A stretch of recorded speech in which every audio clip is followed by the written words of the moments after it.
जनवरी को अयोध्या धाम में विराजेंगे रामलला। रामलला की प्राण प्रतिष्ठा के लिए जोरदार तैयारियां जारी हैं, तो वहीं सनातन के अपमान की सियासत भी बदस्तूर जारी है। मर्यादा पुरुषोत्तम प्रभु श्री राम पर जितेंद्र आव्हाड के शर्मनाक बयान के बाद देश भर के साधु संतों में आक्रोश है। एक तरफ जहां आव्हाड के खिलाफ बीजेपी ने मुंबई में जोरदार प्रदर्शन कर माफी की मांग की है, तो दूसरी तरफ साधु संतों का आक्रोश भी आव्हाड के खिलाफ छलका है। पहले मुंबई में बीजेपी के आव्हाड के खिलाफ प्रदर्शन की तस्वीरें देख लीजिए।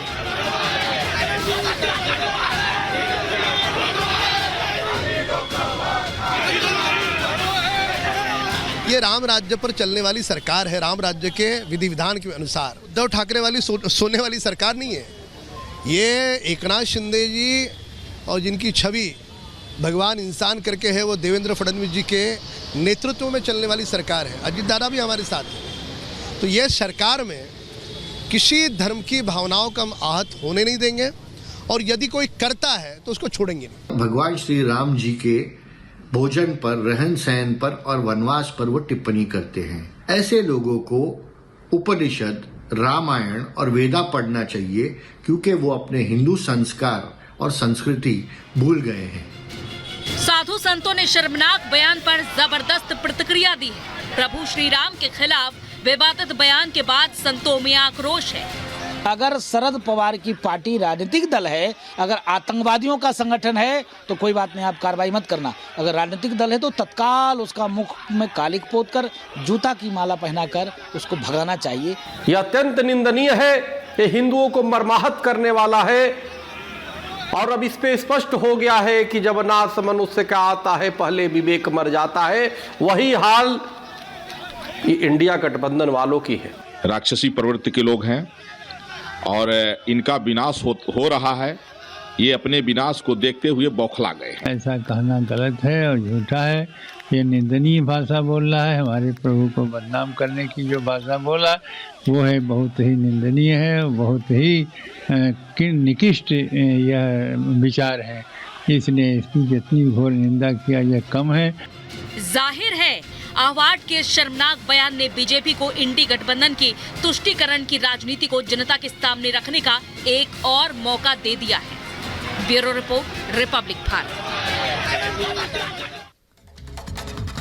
जहां एक तरफ 22 जनवरी का इंतजार किया जा रहा है, जब अयोध्या में रामलला के प्राण प्रतिष्ठा समारोह को पूरा देश देखेगा, इस पल का इंतजार हो रहा है। ऐसे में इंडी गठबंधन के कुछ नेता जो पहले राम के अस्तित्व पर सवाल उठाते थे, अब राम को लेकर मांसाहारी जैसे लगातार स्टेटमेंट दे रहे हैं, अपनी प्रतिक्रिया दे रहे हैं। और हैरानी की बात यह है कि जब लोगों ने इस बयान पर नाराजगी जताई, उसके बाद भी जितेंद्र आव्हाड अपने बयान पर कायम है, माफी मांगने को तैयार नहीं है। क्या कुछ ये पूरा मामला है, इस रिपोर्ट के जरिए आपको दिखाते हैं।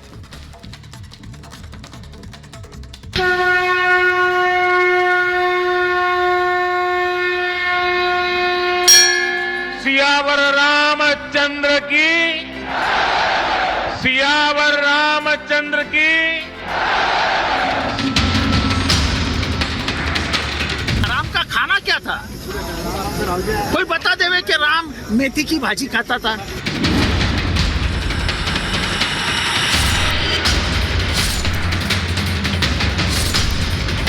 ये हिंदू होकर भी राम प्रभु रामचंद्र का निंदा करती है और अपमान कर रहा है। ये हिंदू ने जितेंद्र आव्हाड सलाखों के पीछे होना चाहिए वो, ताकि ऐसा बयान दे पाए। इनको सलाखों के पीछे डालो। रामलला के रंग में रंगी है अयोध्या। अयोध्या धाम में प्राण प्रतिष्ठा से पहले उत्सव का माहौल है। रग रग में उमंग है, रोम रोम में राम है। लेकिन राम के नाम पर विपक्षी गठबंधन के पेट में दर्द हो रहा है। कभी निमंत्रण को लेकर सियासत, तो कभी नई मूर्ति को लेकर सियासत, कभी मस्जिद की वापसी की मांग, तो कभी हिंदू धर्म को धर्म नहीं धोखा बताने की सियासत। राम पर विपक्ष की सियासत में एक नया अध्याय जुड़ गया है। जितेंद्र आव्हाड ने प्रभु श्री राम के भोजन पर क्या कहा, पहले जरा ये सुन लीजिए। अरे राम आपला आहे, बहुजनांचा आहे राम। शिकार करून खाणारा राम तो आमचा आहे, आमच्या बहुजनांचा। तुम्ही जिथे आम्हाला सगळे शाकाहारी बनवायला जातात, तिथे आम्ही रामाचा आदर्श पाळतो आणि आम्ही आज मटण खातो। हा रामाचा आदर्श आहे. राम हा शाकाहारी नव्हता, तो मांसाहारी होता. 14 वर्ष जंगलात राहणारा माणूस कुठे जाणार हो ते शाकाहारी शोधायला? बरोबर आहे की नाही? जे बोलतो ते खरं बोलत असतो मी. सुना आपने, एनसीपी नेता के ये बिगड़े बोल हैं, जिसे लेकर राम भक्तों के दिलों में आक्रोश है. बीजेपी नेता राम कदम ने आवाहट के खिलाफ एफआईआर दर्ज करा दी है. तो वहीं विश्व हिंदू परिषद पूछ रही है, आखिर सनातन के खिलाफ बेहुदी बयानबाजियों पर क्यों उतर आया है इंडी गठबंधन? एक तरफ हिंदू द्रोही नेता आवाहट के खिलाफ कड़ी कार्रवाई की मांग की जा रही है, तो वहीं आवाहट अब भी अपने बयान पर कायम है. भगवान राम के बारे में इस तरह की अभद्र टिप्पणी, उनको ऊपर कीचड़ उछालने का काम जिस तरह से किया है, बेहद शर्मनाक, चिंताजनक और घोर अपमानजनक है. जिस तरह की बेहुदा भाषा पर ही उतर आए हैं, जिस तरह से हमारे आराध्य देव भगवान श्री राम या अन्य आस्था के केंद्रों पर हमला लगातार करने पर तुले हुए हैं, उससे यही कहा जा सकता है कि विनाश काले विपरीत बुद्धि. रेस नहीं था, तब खाते क्या थे राजा राम, और राम क्षत्रिय था, तो क्षत्रिय का खाना ही मांसाहारी होता है. लेकिन आप कह रहे हैं इसको लेकर कंट्रोवर्सी कहीं ना कहीं होती है, आपको नजर नहीं आ रही? क्योंकि राम को मांसाहारी करना, क्या कंट्रोवर्सी? कंट्रोवर्सी क्या? राम का खाना क्या था? कोई बता देवे कि राम मेथी की भाजी खाता था? आप अपने कहे पे कायम है बिल्कुल, इसको कभी कायम है. जितेंद्र आव्हाड के बयान के बाद विरोध का सिलसिला भी लगातार जारी है. आव्हाड के घर के बाहर बीजेपी और अजीत पवार गुट के कार्यकर्ताओं ने जोरदार विरोध प्रदर्शन किया, तो वहीं बीजेपी ने सोशल मीडिया पर आव्हाड को आईना भी दिखाया. सोशल मीडिया एक्स पर बीजेपी ने आव्हाड से माफी की मांग की है. बीजेपी ने लिखा, जो कभी प्रभु श्री राम के अस्तित्व पर सवाल उठाते थे, वो अब उनके अस्तित्व की बातें कर रहे हैं. रामायण के बारे में झूठी बातें सामने रख रहे हैं. संकष्टी चतुर्थी पर मांसाहार करने वाले ऐसे नेता को पूरा हिंदू समाज सबक सिखाएगा.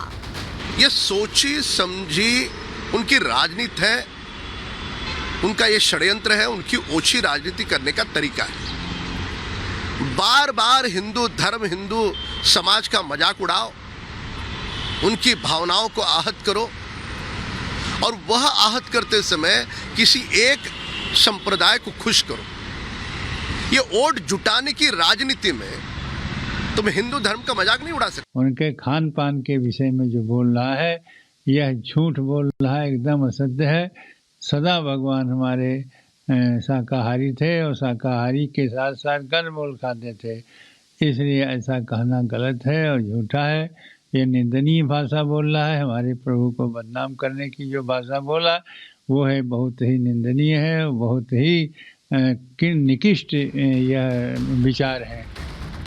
सवाल ये है कि अयोध्या धाम में 5 सदियों के लंबे इंतजार के बाद जब राम जन्मभूमि पर प्रभु श्री राम का भव्य दिव्य मंदिर बन चुका है, प्राण प्रतिष्ठा की तैयारी है, तो इस तरह की ऊल जलूल सियासी बयानबाजियों का मकसद क्या है? हिंदू, हिंदी, सनातन का अपमान क्यों? राम मंदिर से क्यों डर गया विपक्ष? बार बार सनातन का अपमान क्यों? तुष्टीकरण से कब बाज आएगा विपक्ष? सनातन के अपमान से मिलेंगे वोट? सनातन पर बार बार प्रहार क्यों? इंडी गठबंधन को सिर्फ एक ही काम आता है. इंडी गठबंधन हमारी आस्था पर चोट करता है. इन्होंने मंदिरों को, हमारे त्योहारों को भी लूट का माध्यम बना दिया है. भले ही विपक्ष के पेट में राम मंदिर की प्राण प्रतिष्ठा समारोह से दर्द हो रहा हो, अयोध्या धाम प्रभु श्री राम के स्वागत के लिए तैयार है.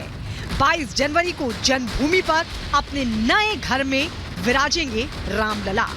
Bureau report, republic Bharat.